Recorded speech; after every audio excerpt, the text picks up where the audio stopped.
This Kanji in Context. I adore this book. I think it's just precious, and I keep it close to me all the time. This is how I started off studying Japanese, and kanji and conjugations and yojijukugo, so compound words using different Chinese characters. I was asked if this has good English translations, and that got me thinking, okay, well, how do I do an English to Japanese translation? What kind of tools do I use now, having studied and worked in Japan for 7, 8, 9, 10 years.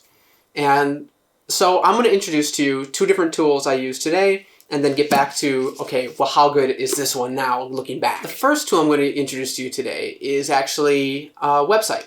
So the website is Lingi. I think that's how you pronounce it. I'm not sure. I use this all the time when I'm going from English to Japanese. And sometimes I use it the other way around too, but I love it for English to Japanese because it is so user-friendly. Let's see if we can search for something. Disease. Yeah, because it's just the season these days. So you look up the word disease.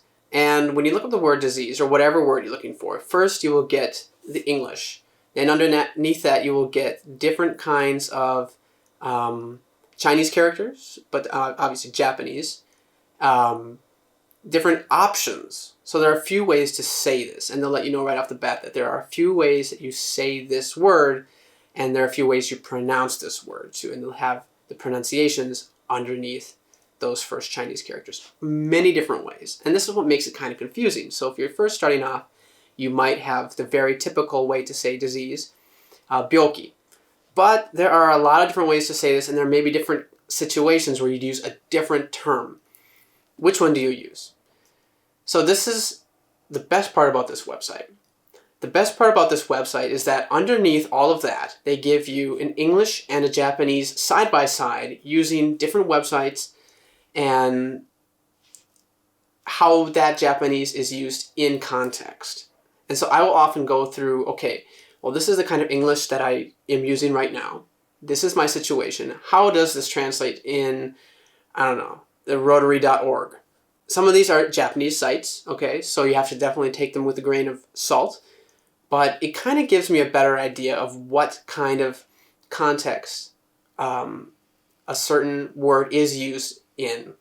And so I use this all the time. It's called Lingi, and I definitely recommend it. I hope they continue to improve, but I think they're doing a fantastic job. Also because you can go Japanese English, English Japanese, and you can go in a whole bunch of different other languages too. So I think they have French, Spanish, Chinese, Russian, German, and a whole bunch of different translation tools that you can use. So I highly recommend Lingi. That's my first tool, and I find myself using it all the time. The second tool I use is actually an app. It's called Imiwa. I mean, so what? It's just a dictionary. What's so special about it? It has the things that I consider to be the most important. So first, obviously, it has the word that you're looking for.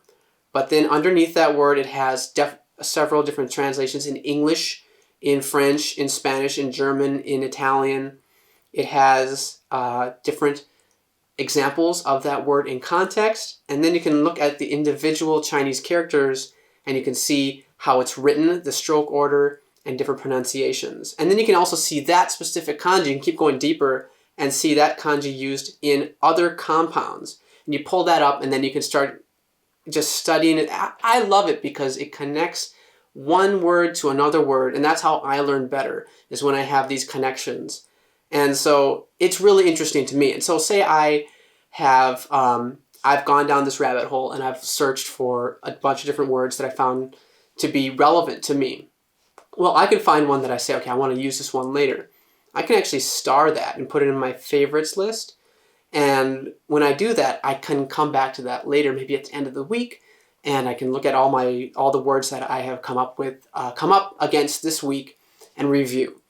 And I'll use that a lot, especially when I'm reading or I hear something on TV that I haven't heard before and I want to make sure that I, keep that in my personal vocabulary.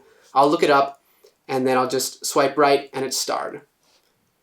Swipe left, unstarred. I really like that feature. And so I use this all the time. So at work, in my personal life, to study, to just get better at what I do. And these two tools... Okay, I forgot to say something really crucial during this thing is that, okay, when you can actually add a Chinese handwriting keyboard to your phone, and that will give you the ability to kind of hand write Chinese characters into Emiwa that you can search, which is super, super useful if you have no idea how to pronounce them and you only just see the character. You just write it down and it'll come up with the results. So yeah, I totally forgot about that. That's super, super critical. Definitely take advantage of that. You just go to your settings in your phone, if you have an iPhone, and then add Chinese handwritten simplified, and then there's another Chinese one. I add them both because sometimes in one of them they doesn't turn out as a result, and you just switch it to the other one and it turns up. But yeah, definitely add that. Totally forgot. Thank you. Bye. These two tools combined, this is 90% of any of my so on the job. If I need to research something really quick, I need to pull up something that I haven't heard before, this is what I'll use. Usually if I'm at my computer, I'll use Lingi. If I'm on the go, I'll use Emiwa. But I do know that Lingi has an app too, and I have used that in the past. But you do need internet connection for that. With Emiwa, you don't, which is the nice side.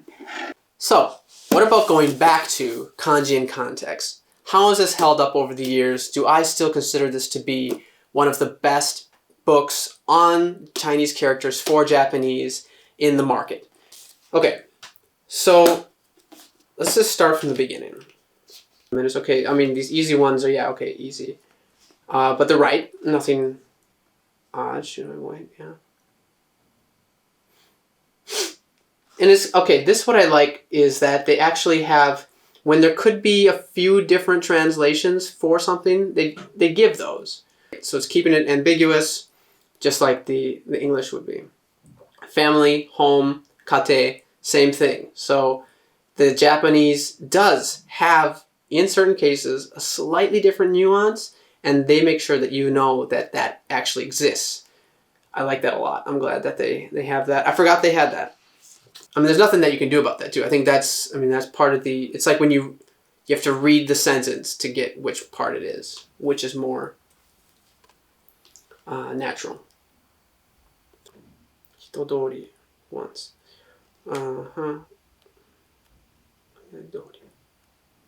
Some of the more difficult ones, so this one is a little bit tough.